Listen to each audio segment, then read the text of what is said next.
ডিম ভুনার মশলা কষাই করছি, এখন ডিমগুলো দিয়ে দিলাম, দিয়ে জাস্ট একটু হালকা করে মিক্স করে দিবেন। সুন্দর একটা ফ্লেভার আসবে, খেতেও কিন্তু অনেক বেশি ভালো লাগবে।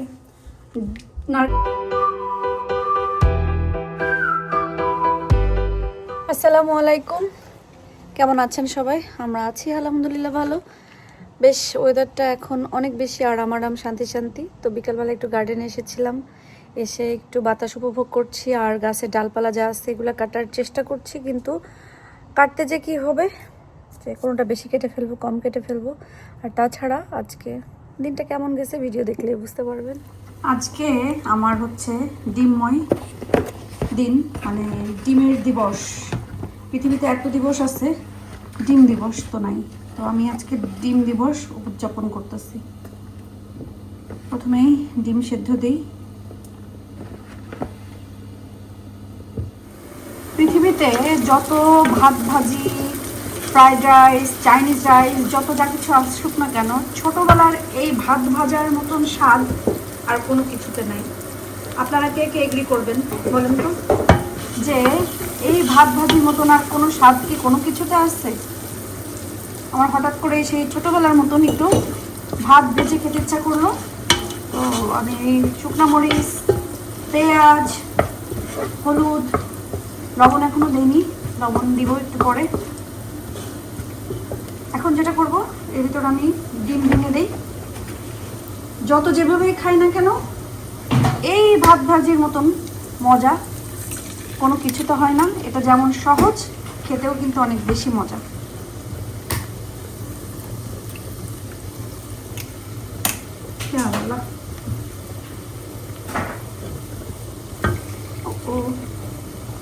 ডিমের ভিতরে একটু লবণ দিই।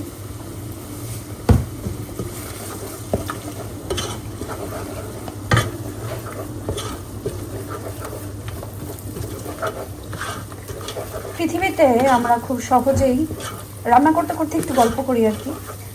পৃথিবীতে আমরা খুব সহজেই মানুষকে দূর থেকে জাজ করি, মানুষকে হ্যাপি, ওরা সুখী এটা বলে ফেলি, ওরা দুঃখী এটা বলে ফেলি, ওরা ভালো নেই এটা বলে ফেলি, বা ও কেন এই জিনিসটা ঘটালো, ও কেন এই জিনিসটা করলো সেটাও বলে ফেলি। কিন্তু আসলে মানুষের ভিতরে, সংসারে, জীবনে কী যে ঘটে, একমাত্র যার সাথে ঘটছে সে ছাড়া কেউ জানে না। ইভেন তার ফ্যামিলির মানুষও জানে না, কখনোই জানে না। যেমন আমার সংসারে কি হয় না হয় আমি কখনোই আমার ফ্যামিলিকে জানাই না, আমার মাকে জানাই না, কারণ ওনাদেরকে জানায় টেনশন দেওয়ার কিছু নাই। কারণ সংসার আমাদের দুজনের, বোঝাপড়াটাও আমাদের দুজনেরই হওয়া উচিত। এখানে অন্য কাউকে বলে আসলে কোনো সমাধান আসে না। হ্যাঁ, যখন দেয়ালে পিঠ থেকে যায়, যখন আসলে কোনো উপায় থাকে না, তখনই যেয়ে কিন্তু মানুষ ফ্যামিলিকে জানায়। এর আগে ফ্যামিলিকে জানায় কাজ হয় কি না আমার আসলে জানা নেই। যাক, এই কথাটা কেন বলছি, এই ঘটনা কেন বলছি, সবাই নিশ্চয়ই জানেন যে অনলাইন জগতে খুবই পরিচিত মুখ দুজন ব্যক্তি, ওনাদের হচ্ছে নিজেদের ইচ্ছাতেই ডিভোর্স হয়ে গেছে। তো বিভিন্ন মানুষ বিভিন্ন কথা বলছে, বাট ওনারা আসলে কেন যে এই কাজটা করেছে ওনারাই ভালো জানে। আপনি আমি বলে কোনো লাভ নাই, আপনি আমি জাজ করারও কেউ না, সেই রাইটও রাখি না। সো এই আর কি। তো আমার ভাত ভাজি হয়ে গেছে, এখন এর ভিতরে আমি কিছু কাঁচামরিচ কুচি করে, হঠাৎ করে নারকেল দুধের পুরানো দেশের আমাদের বাসায় রান্না হয়, সে একটা তরকারি খেতে ইচ্ছা করলো। প্ল্যান ছিল একরকম, মানে রাতেবেলায় ডাল ভিজায় প্ল্যান করে ঘুমাইছে একরকম, বাট সকালে উঠে প্ল্যান চেঞ্জ হয়ে গেছে। তো এখন এখানে আমি ফ্রোজেন নারকেলটা একটু গরম পানিতে ভিজায় রাখবো নারকেল দুধের জন্য। আই নো এখানে হচ্ছে নারকেল দুধটা পাওয়া যায়, কিন্তু এখন যেহেতু আমার হঠাৎ করে ইচ্ছা করছে, আমি নারকেল দুধটা ম্যানেজ করতে পারবো না, এই জন্য আমার কাছে মনে হলো ফ্রিজে আছে এটাই ভিজাই, জাস্ট একটা নারকেলের ফ্লেভার আসলেই হবে। সো আমি একটু গরম পানি দিয়ে ভিজাই রেখে যাচ্ছি, যেন এখান থেকে এটা হচ্ছে গলেও যায়, প্লাস এখান থেকে একটা নারকেল দুধের ফ্লেভারও বের হয়। মজাদার ভাত ভাজি রেডি। এই ভাত ভাজির সাথে পৃথিবীর আর অন্য কোনো ভাত ভাজির তুলনাই হবে না। সহজ কিন্তু অনেক মজা। গরম পানিতে ডিম দেওয়ার একটাই উপকারিতা, সেটা হচ্ছে এত সুন্দরভাবে ডিমগুলো খোসা থেকে মানে ছুটে যায়। ডিমগুলো এখন একটু লাল করে ভেজে নিই।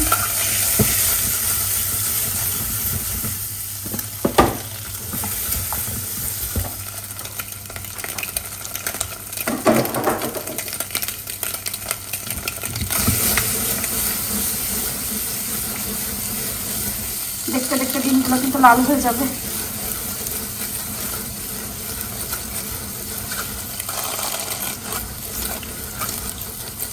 আমি এখন ঘুরাই ঘুরাই লাল করতে থাকি ডিমগুলো। চোখের সামনে ডিম লাল টুকটুকে হয়ে যাচ্ছে। দর্শক বিন্দু, শুধু দর্শক মন্ডলী,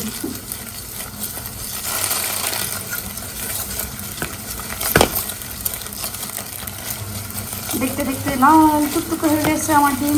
আমার ডিম না, মুরগির ডিম। আমরা সবাই মাঝে মাঝে কথা তো ভুল টুল বলি, কি আর বলবে। আচ্ছা, ভুল টুল হবে না, ভুল ভাল জানি না, আচ্ছা ভুল বলি। তো ডিম কিন্তু যথেষ্ট লাল টুকটুকে হয়ে গেছে, এখন আমি নামাই ফেলবো। আজকে আপনাদের চোখের সামনে আমি ডিম লাল করে ফেললাম। লাল টুকটুকে ডিম। ডিম ভুনার মশলা কষাই করছে, এখন ডিমগুলো দিয়ে দিলাম।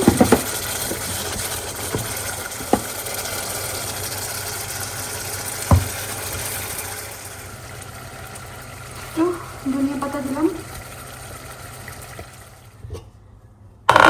রান্না শেষ।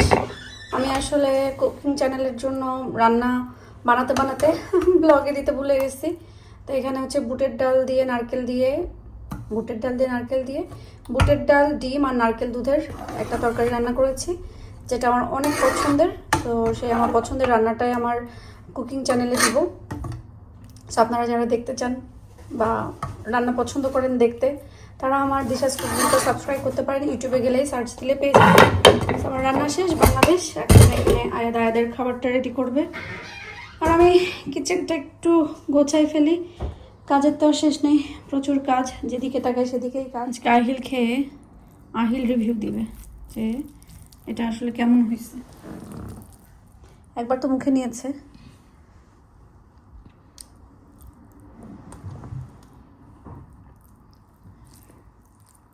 কি গুড অর ব্যাড? ভাল লাগছে। গুন্ডাগুলো এসে এমন চিল্লাপাল্লা শুরু করছে, সো ওদেরকে একটা খাবার তো না দিলেই না, দেই ঠিকই আবার চলে আসবে।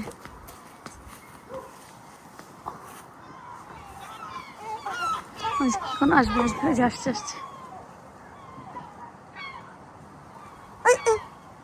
একাই নিয়ে চলে গেল চুসা। আরে আরো কয়টা প্যানকেক আছে, সেগুলো দিয়ে দে খাকোরা।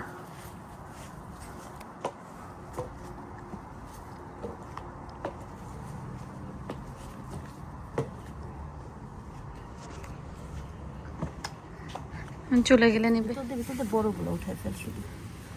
পুরাপুর বাগানের সবুজ শাক পরিকল্পনা। ছোটগুলো না উঠে, বড়গুলো উঠে। এই যে এগুলো তো বড়। হ্যাঁ, এই যে ভিতর দিয়ে আবার হয়ে যাবে। কারণ সবুজ শাক আমি দেখছি, বত্তি হইলে আর মজা লাগে না। এই জন্য আমি এগুলো উঠে ফেলবো, একটু রেখে দেবো। শাক নিয়ে শেষ, এখন বাসায় যাই। কেন জানি ভালোই লাগতেছে না আজকে আমার। পুরাপু বলতেছে যে আমার দেখে মনে হচ্ছে মন খারাপ। আসলে মন টন কোনো কিছু খারাপ না, বাট এমনি ভালো লাগছে না। কিছু কিছু দিন থাকে না একটু বিরক্ত লাগে, আজকে আমার প্রচণ্ড বিরক্ত লাগতেছে। মাশাআল্লাহ, আমার গেন্দা ফুল গাছগুলা, মানে ফুলগুলো কত সুন্দরভাবে ফুটছে। কালারগুলাই অন্যরকম না? এটা হচ্ছে রক্ত, এটা কি ফুল বলে, এটা জন্য কি কালার বলে? লাল না তো, এটা একটা নাম আছে, মানে এই কালারটার একটা নাম আছে। আই থিঙ্ক রক্ত গাঁদা বলে। অরেঞ্জ আছে, ইয়েলো আছে, আরো এই যে মাঝখানে হচ্ছে। এখান দিয়েও কতগুলো দিয়ে দিছি, যেন এই সাইডটাও খালি না থাকে, মানে এই পাশটা পুরা যেন হলুদ হলুদ হয়ে থাকে, এটার জন্য।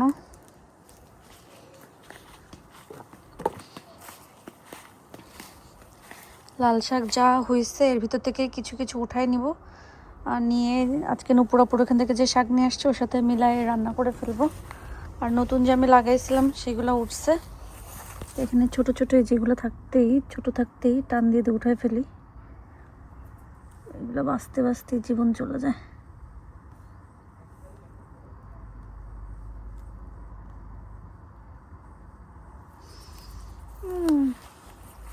দুনিয়া তো ওঠার পরে বুঝছি যে বেশ খালি মানে ফাঁকা ফাঁকা করে দিয়ে ফেলছি। তো এখানে মাঝখানে আর এক লাইন করে দিয়ে দিয়েছি যেন সুন্দর মতন আর এক লাইন করে উঠে যায়। সো টোটাল 1 2 3 4 5 6 7 8 9 10 11 12টা লাইন উঠবে আর কি ধনিয়া পাতার। আর এখানে লাল শাক এরকমই ঠিক আছে, কেটে কেটে খাবো, আমাদের জন্য পারফেক্ট আর কি। গাছের ডাল ইয়েগুলো কাটতে হবে, সুন্দর একটা কালার। ডালিয়া মাশাআল্লাহ সুন্দরভাবে ফুটে গেছে। এবার এগুলার আমি নিচে থেকে কেটে দিয়াতে বেশি ঝাপাইনি, আবার গাছগুলা বেশি বড়ও হইতে পারে নাই, মানে লাস্ট টাইম বেশি হয়ে গেছিল। আর যে লাল গোলাপ গাছটা বলছি ফেরত দিব, দিতে যাওয়া তো আর হয়নি, ওইটার থেকে এতগুলো নতুন নতুন ডাল বের হয়েছে। আর এতগুলো নতুন ডালে এই যে এই ফুলগুলো আসছে। কিন্তু কি জানেন, যে নতুন ডাল বের হয়েছে না, ওইগুলাতে আবার এই যে এরকম দাগ হয়েছে। তো এই জন্য আমার কাছে মনে হয়েছে যে গাছটা আসলে না রাখাই ভালো, ফেরত দিয়ে দেওয়াই ভালো। কারণ যে ডালপালা উঠতেছে সবগুলাই এরকম এই যে ডালগুলা লাল হয়ে যাচ্ছে, এরকম হয়ে যাচ্ছে। এটাতেও আমি কেটে দিচ্ছি।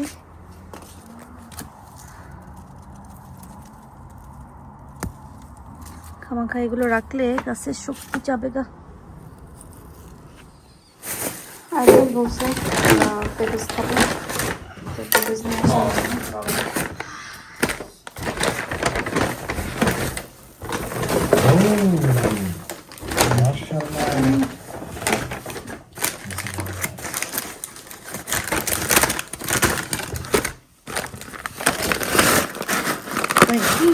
Cherry wings at chips. আজকে দেখি মেলা চিজ কি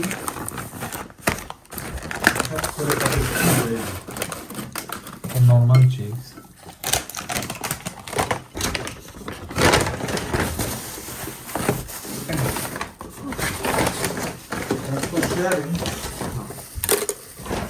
এর ভিতরে ময়লা ফেলতে হবে।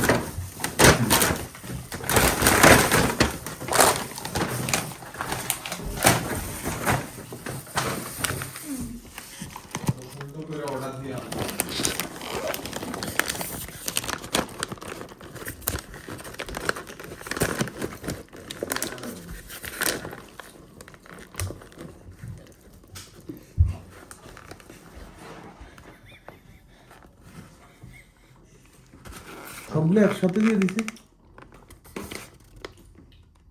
হ্যাঁ এখানে লিখছে, এটা লিখছে মাইল্ডও লিখছে, এক্সট্রা হটও লিখছে, সব একসাথে।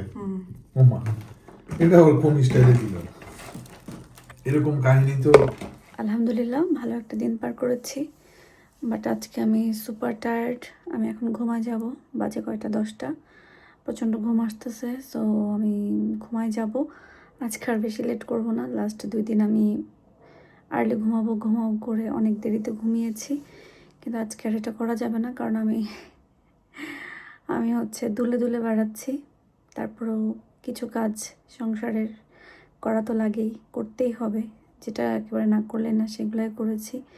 সো এই আর কি। তো সবাই আজকের মতন ভালো থাকেন, সুস্থ থাকেন, আমাদের জন্য দোয়া করবেন আল্লাহর কাছে যেন আল্লাহ আমাদেরকে ভালো রাখে, সুস্থ রাখে, নিরাপদে রাখে। আর আপনারা অবশ্যই ভালো থাকবেন, সুস্থ থাকবেন এবং নিরাপদ থাকবেন, আল্লাহর কাছে এই দোয়া করি। তো আজকে নতুন বিদায় নিচ্ছি, আল্লাহ হাফেজ।